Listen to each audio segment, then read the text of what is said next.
Plantas, mujeres sabias y caza de brujas. Capítulo 11. La mujer, flor bella o tentación y pecado. Jardines de Adonis, místicos y encerrados. Es alta pero no se ve. ¿Qué planta es? La solución antes del capítulo 13.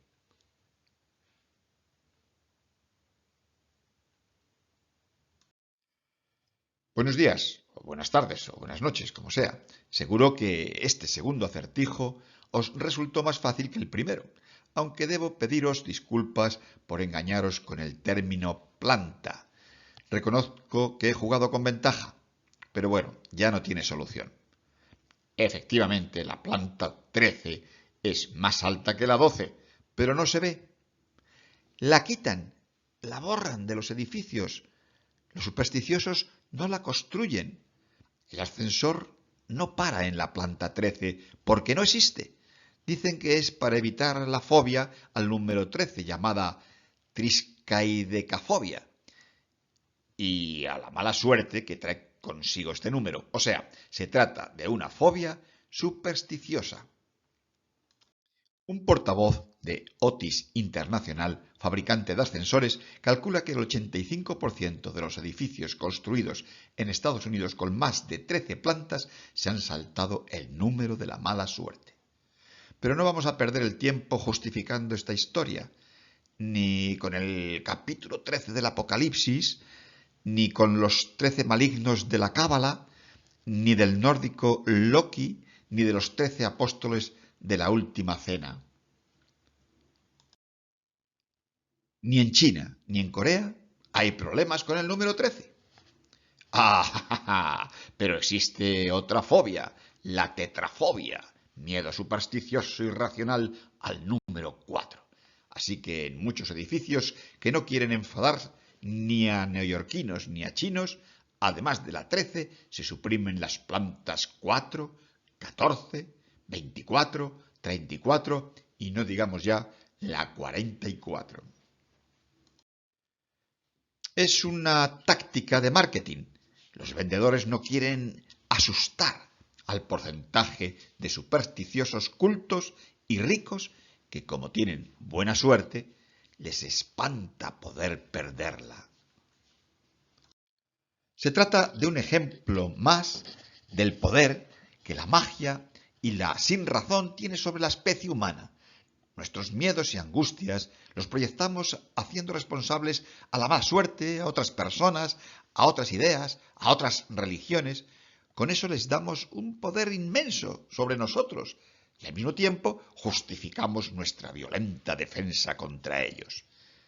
Ese será el mecanismo psicológico utilizado contra las mujeres en la caza de brujas. Considerarlas peligrosas y responsables de las desgracias, de tormentas, pedriscos, enfermedades o guerras. Y ese es también el mecanismo político, económico y religioso que justifica la agresión contra los diferentes todavía hoy. Bueno, vale, vamos a dejar el 13 y las falsas plantas para hablar de exquisitos olores y brillantes colores, o sea, de flores.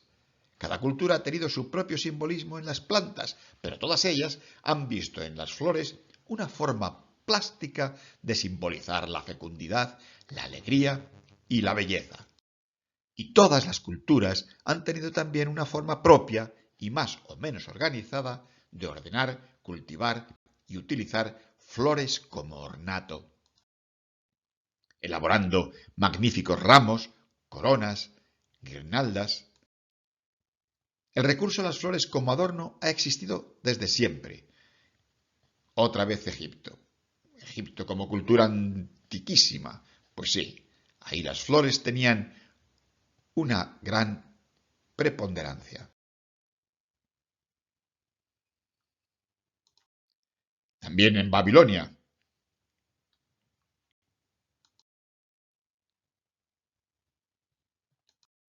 Grecia. Las floristerías eran muy numerosas en la antigua Grecia. Se vendían flores en ramo y flores en macetas. Floristas adolescentes recorrían las calles ofreciendo ramos de jacintos, de rosas, de violetas, de lilas, de narcisos, de anémonas e incluso la flor del azafrán. También sus calles han sido siempre decoradas con primor.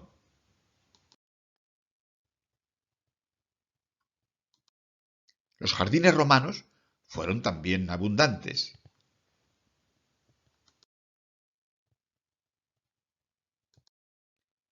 Las mujeres ricas medievales consiguieron disfrutar de un lujo creciente que se traducía en grandes banquetes, bailes y encuentros con salones adornados por elementos florales. Las descripciones de la época hablan de jardines en miniatura con setos, fuentes y estatuas, praderas de flores, pequeños huertecillos, o no tan pequeños, donde mujeres sabias y privilegiadas, porque sabían leer, conversaban y practicaban el amor cortés, o escuchaban atentas lo que otros les contaban. Judíos, musulmanes y cristianos coincidían en su amor a los jardines en la España medieval.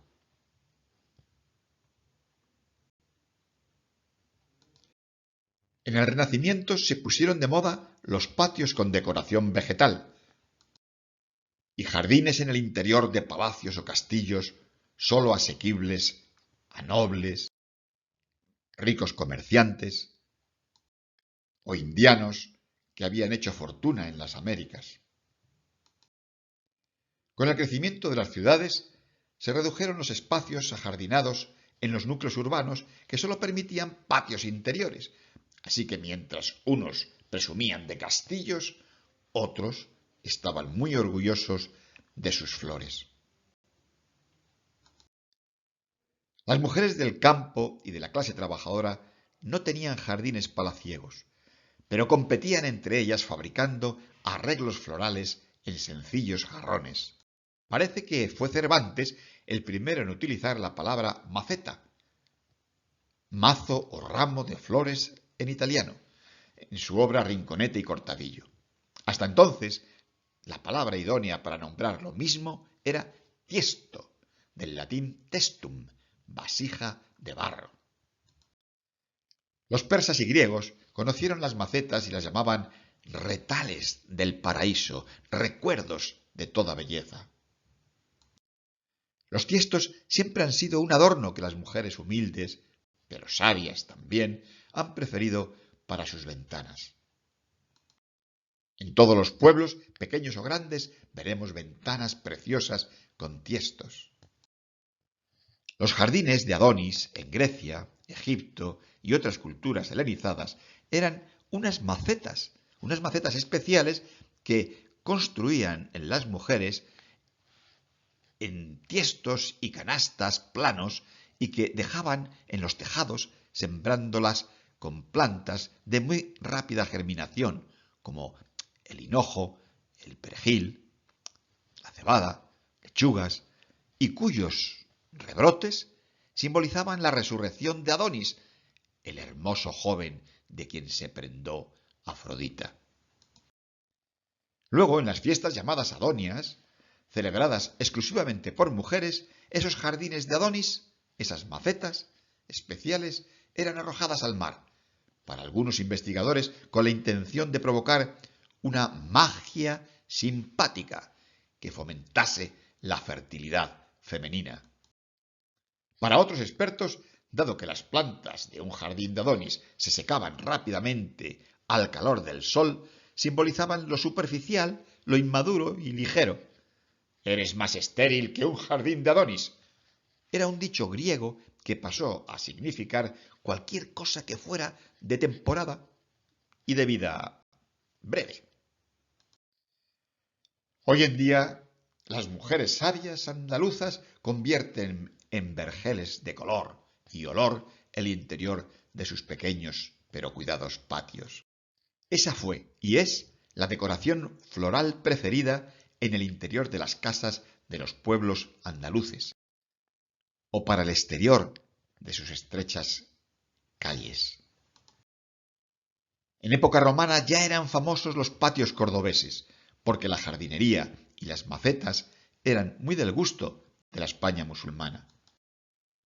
En su tiempo, Nerón importaba flores de la Bética, de Andalucía, flores que se llevaban a Roma en macetas largas o jardineras de barro, algo estrechas para su fácil acomodo en las naves romanas. Y es que griegos y romanos eran voraces comiendo pétalos de flores en sus banquetes. Sus preferidas eran las rosas y los claveles.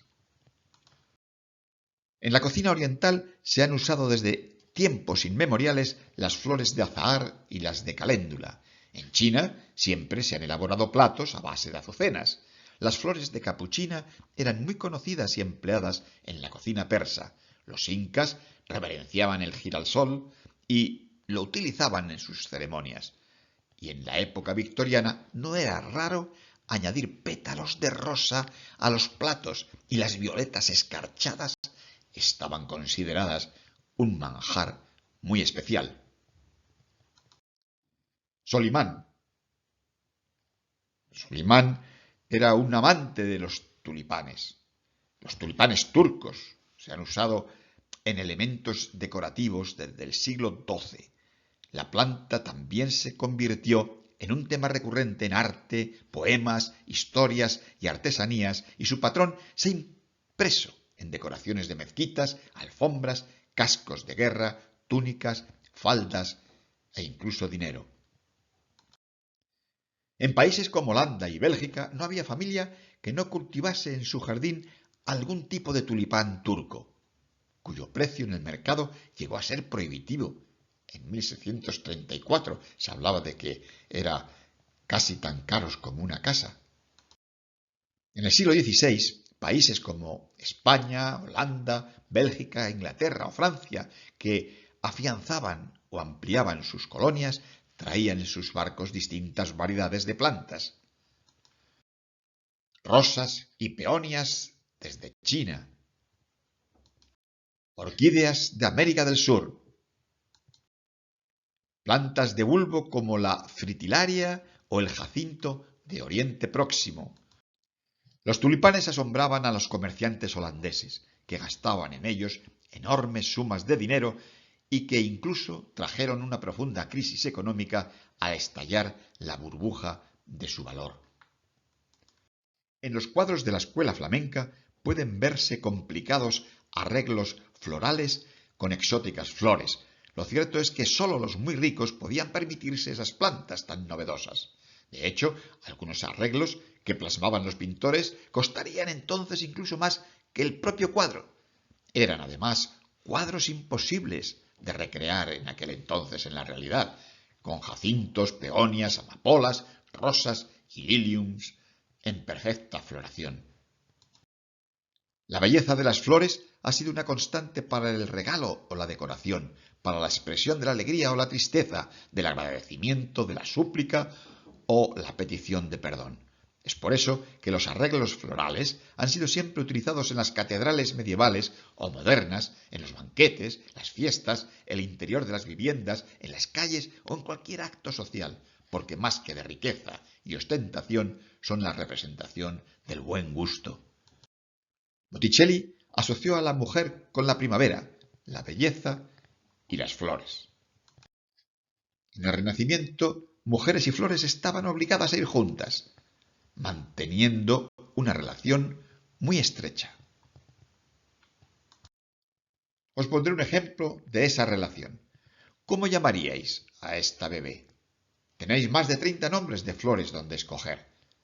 Pondríais Silene, amor joven, Anaí, mujer bella como la flor de ceibo, Amber, transparencia, Daisy, sol de día, Lis, aquella a la que Dios ha ayudado, Iris, esperanza, Lilia, blanca y pura. También la podéis llamar simplemente flor o flora, como la que veis aquí, retratada por Francesco Melzi, o como hizo también Rembrandt. Por cierto, una mujer sabia fue Flora Tristán.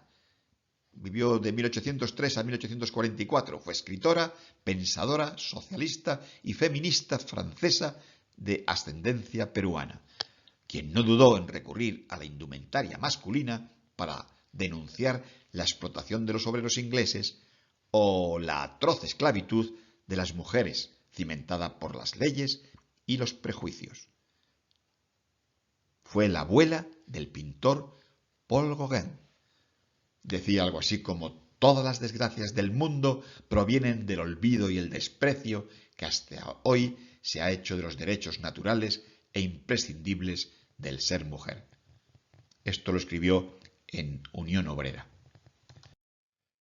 Bueno, pero nadie como las femeninas ninfas griegas o romanas se identificaron con características naturales como las montañas, árboles, manantiales, ríos, lagos y flores.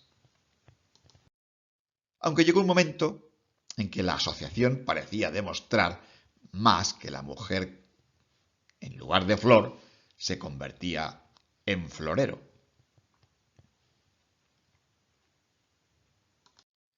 Sin embargo, ojalá todas las cosas con las que se ha comparado a la mujer hubiesen sido o fueran flores. Siento tener que cambiar este tono de florido florecimiento con el que me había ilusionado, pero tenemos que volver a una realidad menos colorista, mucho más gris para la mujer. Cuando en el año 380 fue impuesto como religión del Estado por Teodosio, el cristianismo reaccionó ante los espectáculos gimnásticos de los antiguos paganos, suspendiendo los ejercicios y todas las formas de exhibiciones públicas que existían entre los romanos se convirtieron en anticristianas. A los adeptos al cristianismo se les enseñaba a renunciar a las cosas materiales, entre ellas y de manera especial al cuidado del cuerpo, el placer sexual e incluso la salud. Y esas restricciones fueron especialmente severas para las mujeres. En España era delito bañarse en el año 1586, y aquí hay un ejemplo de cómo en Motril, en Granada, el inquisidor Juan de Salcedo condena a 3 mujeres acusadas de practicar cosas de la secta de los moros por lavarse en cueros en un lebrillo con agua caliente todo el cuerpo y piernas y partes vergonzosas. Un retroceso de 2000 años, puesto que las mujeres de la Grecia clásica ya se duchaban y tomaban baños por higiene. Los dioses alegres paganos fueron abandonados y la condena del placer sexual y la mortificación del cuerpo llegará a convertirse en una obsesión para la Iglesia, sobre todo en esta época medieval. La represión de la sexualidad fue una constante frente a lo que se había considerado un libertinaje sexual de los antiguos romanos. Desde el inicio de la Edad Media se recuperaron las principales prohibiciones del Antiguo Testamento: el incesto, la desnudez, la homosexualidad y la sodomía. La negación del placer es, en opinión de Jacques Le Goff, una de las sombras de este periodo histórico, reflejado aquí con la separación de cerebro y sentimiento que vemos en esta ilustración. Medievalistas y humanistas, incluso los revisionistas que no creen que la Edad Media fue un periodo tan oscuro y tétrico, reconocen que la obsesión de la Iglesia sobre lo sexual, y no solo en la Edad Media, convertirá a la mujer en la esencia de la carne, en la máxima tentación y ocasión de pecado. La convertirá en demonio y en causa de perdición de la vida eterna del varón. La mujer es lo que aleja al hombre de Dios, es la tentación de Satán personificada. Ella está ligada a la tierra, a la serpiente, eterno símbolo de lo terrenal y del mal. Eran palabras, no solo palabras, también escritas. La Iglesia revivirá la primigenia maldición de Eva y al desprecio físico de la mujer como ser imperfecto, incompleto y enfermo que vimos en Aristóteles, Plinio, incluso en Hipócrates y Galeno y otros sabios, se sumará también la consideración moral, psicológica, laboral, intelectual, religiosa y social al privarla de sus derechos de igualdad respecto del varón. Ya vimos que para Aristóteles la mujer era un animal débil, peligroso, carente de razón. Y eso influyó, es el pensamiento medieval, heredero del mundo clásico, ¿no?, que fue claramente misógino. Los primeros líderes de la Iglesia, influidos por Aristóteles, defendieron la subordinación de la mujer al varón. Clemente de Alejandría habla de la mujer, la aristócrata, no habla de otras, preocupado porque en los banquetes debe mostrar compostura en la forma de mover los labios al comer y sobre todo al beber, y no adoptar posturas y ademanes dislocados con los que atraer al varón estirando hacia atrás su cuello desnudo mientras sus labios en muecas procaces se aplican a los bordes de los estilizados vasitos de alabastro. Y para San Juan Crisóstomo, la mujer era enemiga de la amistad, un mal necesario y un peligro doméstico, y debía evitar celebrar las fiestas judías, ya que los judíos eran extraños, enfermos, idólatras, lascivos y bestias. Yo no creo que San Agustín, con lo listo que era y la madre tan amorosa que tuvo, considerase que la mujer no tuviese alma. No lo creo. Pero impuso la idea del pecado original y la mujer como responsable de todos los males de la humanidad. Eso sí.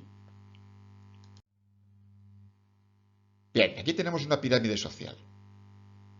En la Edad Medieval se establecen unos estamentos superiores y otros inferiores. Los inferiores están claros que son el campesinado, los jornaleros, suben a los artesanos, suben a los comerciantes, luego está el bajo clero y la baja nobleza, sube el nivel al alto clero y la alta nobleza, y en la cúspide el rey y el papa. Pero en cada uno de estos estamentos, desde el más pobre a la más alta categoría, la mujer ocupa la consideración inferior. Sea cual sea el estamento al que pertenezca, la mujer está en él más relegada que el varón. Ya sea noble y viva aburrida en un castillo, sea la esposa de un rico comerciante en la ciudad, pobre campesina o sirvienta, o haya profesado en un convento.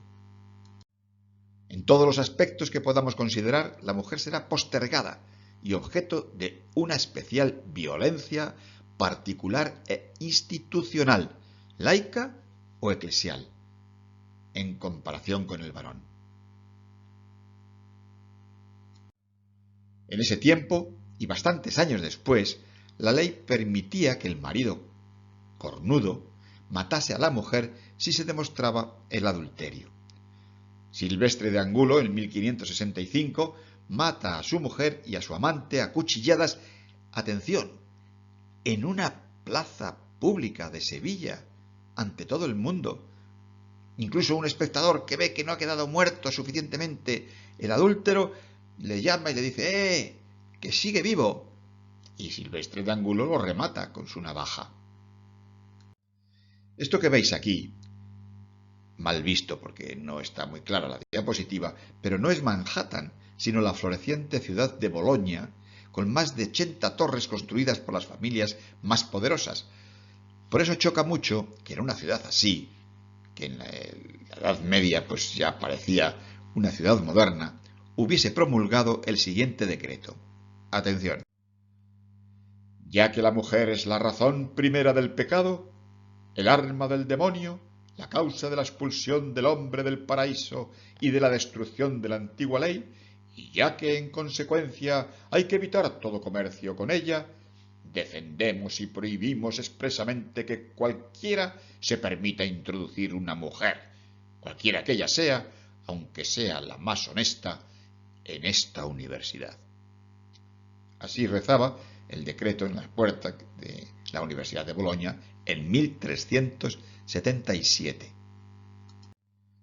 Este decreto puede parecernos exagerado, pero se queda corto.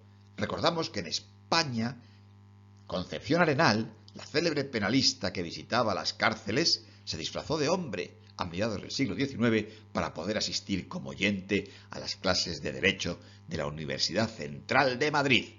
Y en España las tres primeras mujeres médicos, María Elena Maseras, Martina Castell y Dolores Aldeo Riera, tuvieron que esperar hasta 1882 para doctorarse.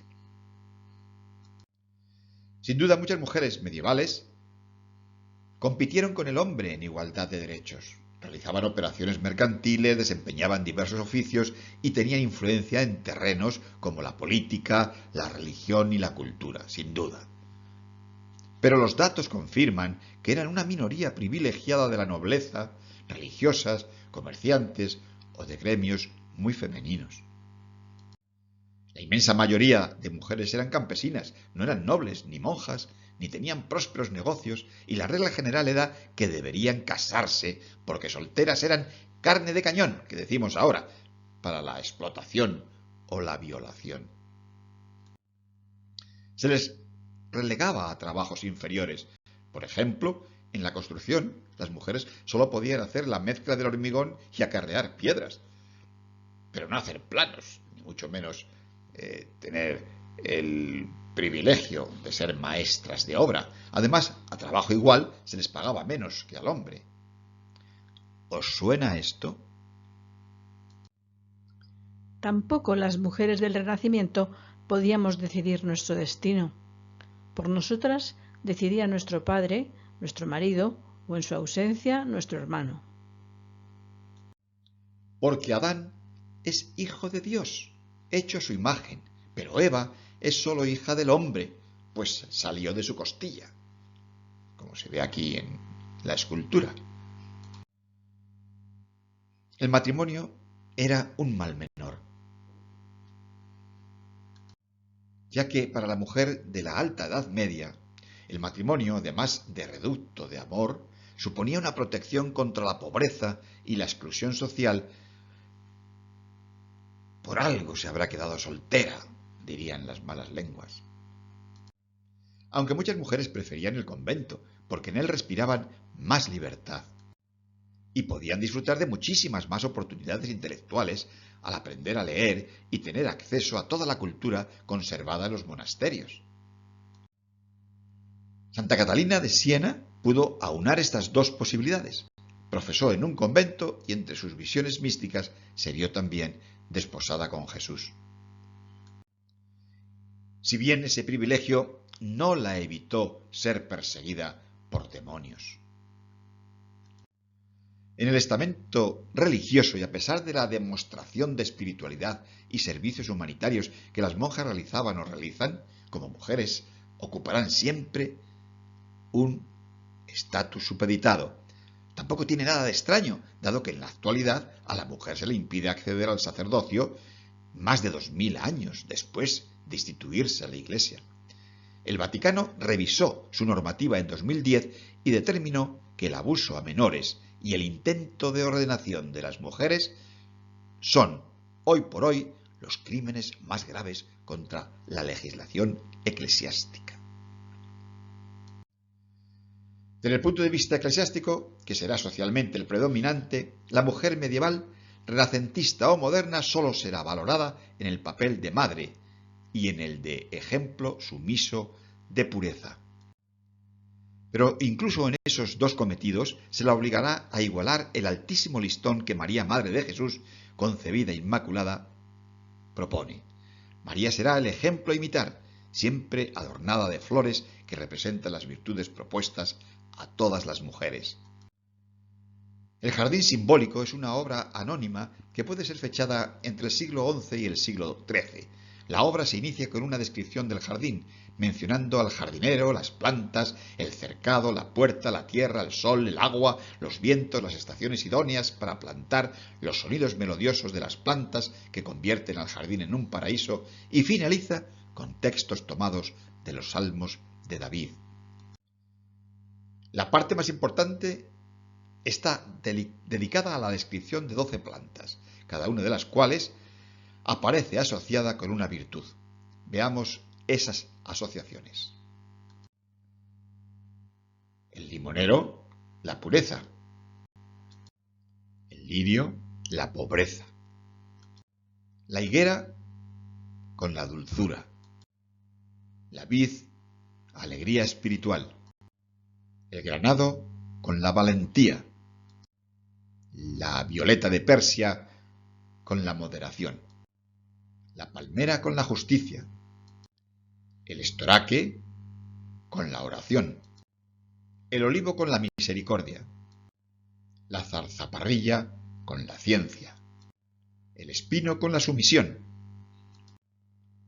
El simbolismo religioso cristiano referente a María no acaba con la representación de estas 12 virtudes.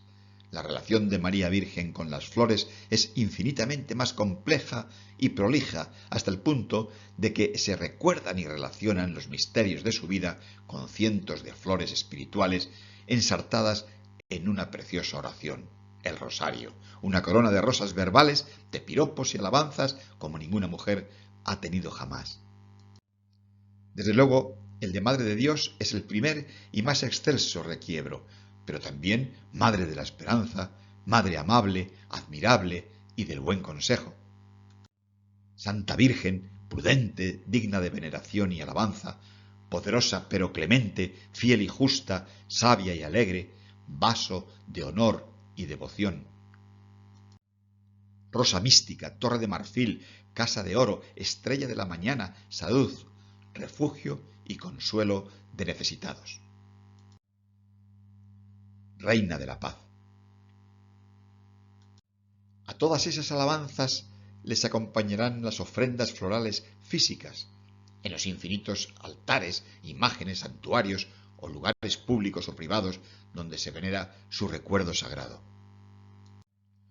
Es más, para la devoción mariana medieval, María es representada no por flores aisladas, sino por un complejo jardín, lo que se ha denominado hortus conclusus, o jardín cerrado, que representará la idea del paraíso, un lugar perfecto, organizado, verde, lleno de vida, como el jardín del Edén, con una puerta que se cerró a Adán y Eva y por donde ya no podrían entrar después de su pecado.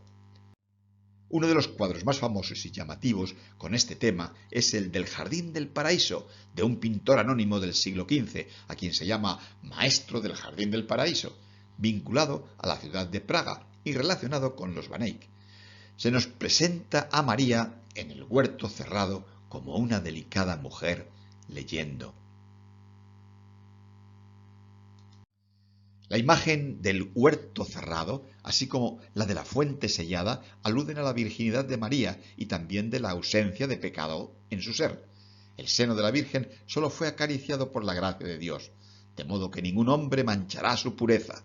Pero es que además el pecado tampoco rozó su persona. Si Eva, la primera mujer, cayó en la tentación del demonio, María, la nueva Eva, es un huerto cerrado en el que el maligno no pudo entrar.